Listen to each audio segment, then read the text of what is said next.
Olá, sejam muito bem-vindos. Hoje a gente vai mergulhar fundo num princípio fundamental da filosofia estoica. É uma única ideia, mas ela é tão poderosa que pode, de verdade, transformar o jeito como a gente experiencia o mundo. Para começar, vamos falar de uma coisa que todo mundo sente. Aquela sensação de que somos meio que vítimas das nossas próprias emoções, sabe? Como se a gente reagisse no piloto automático a tudo que acontece ao nosso redor. Pensa um pouco. Por que é que um insulto dói tanto? Ou por que ficar preso no trânsito deixa a gente com raiva? A primeira impressão é que é uma reação direta, né? Quase inevitável. Normalmente, a nossa mente conta uma historinha bem simples, com só dois passos. Primeiro, acontece alguma coisa. Alguém nos insulta. E segundo, vem a reação.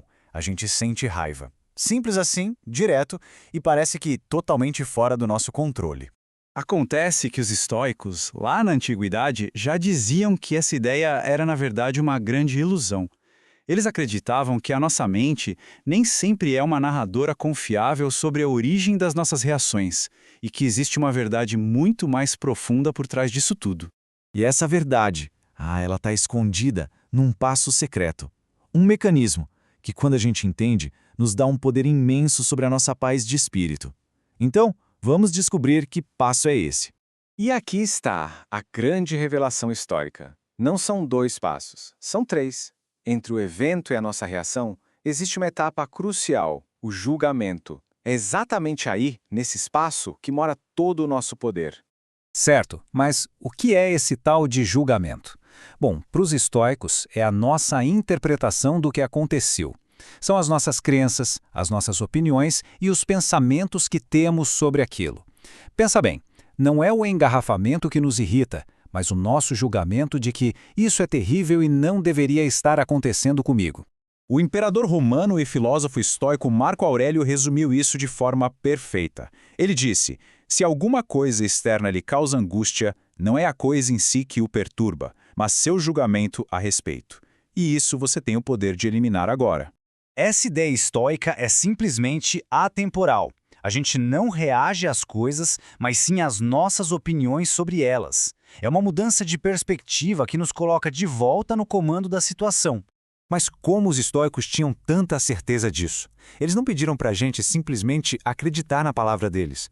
Não, eles provaram o ponto deles usando um método brilhante, a comparação. Eles observaram como pessoas diferentes reagem ao mesmíssimo evento de maneiras completamente diferentes.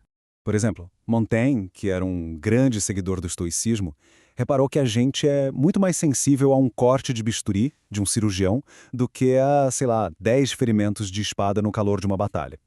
A dor física pode até ser a mesma, mas o nosso julgamento sobre o contexto, isso muda a experiência toda. Cícero foi ainda mais longe com essa ideia. Ele percebeu que a intensidade da dor depende muito do estado de espírito. Gladiadores e soldados, por exemplo, suportavam ferimentos horríveis por uma causa que eles acreditavam, como glória ou patriotismo. O julgamento de que isso aqui vale a pena simplesmente transformava a dor. Agora, vamos trazer isso para o nosso dia a dia. Sêneca adorava apontar essa nossa inconsistência. Em casa, no conforto do nosso sofá, a gente fica furioso por uma chave que sumiu, um vizinho que faz barulho ou até uma mosca insistente. No entanto, quando estamos em público, os mesmos olhos toleram com a maior calma do mundo estradas cheias de lama ou gente bagunceira. Por quê? Porque a nossa opinião muda. Em casa, nosso julgamento é super crítico.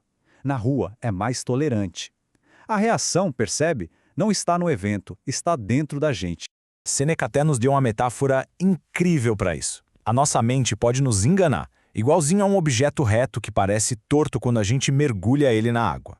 O que importa não é só o que a gente vê, mas como a gente escolhe ver.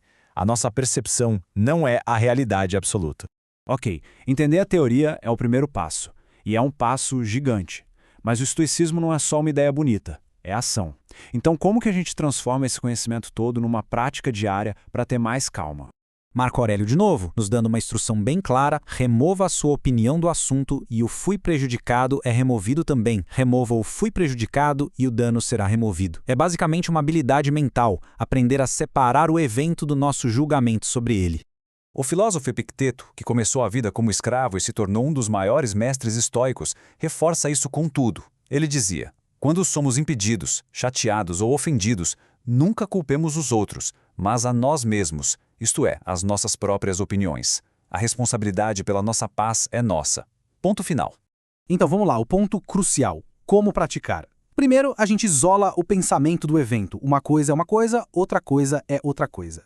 Segundo, a gente reconhece a irracionalidade no nosso primeiro julgamento, aquele que vem automático. Terceiro, a gente escolhe ativamente trocar aquele pensamento ruim por um mais sábio. E, por fim, o mais importante, vê isso como uma habilidade que melhora com a prática, não como uma teoria de livro. E quando a gente começa a dominar essa prática, alcançamos algo muito profundo. Não é só sobre calma, não. É sobre uma verdadeira liberdade interior. E aqui é importante corrigir um mal-entendido bem comum. O objetivo estoico não é esvaziar a mente ou reprimir o que se sente. O objetivo é libertar a mente da tolice e dos erros de julgamento que nos fazem sofrer. É sobre ter clareza, não sobre sentir um vazio. Essa citação resume o propósito final de tudo isso. A função da filosofia é nos fazer assumir a responsabilidade pelo nosso próprio pensamento e, com isso, nos libertar dos apegos e dos julgamentos errados que, se não, acabariam ditando a nossa vida. E aqui está a grande lição. No momento em que a gente entende que as nossas reações não são automáticas, mas sim uma escolha baseada nos nossos julgamentos, nós ganhamos o poder de moldar a nossa própria experiência do mundo. Não importa o que aconteça do lado de fora. Isso tudo nos deixa com uma pergunta final, para reflexão. Se os nossos sentimentos não são causados pelos eventos, mas sim pelos nossos julgamentos sobre eles, o que nós estamos escolhendo sentir hoje?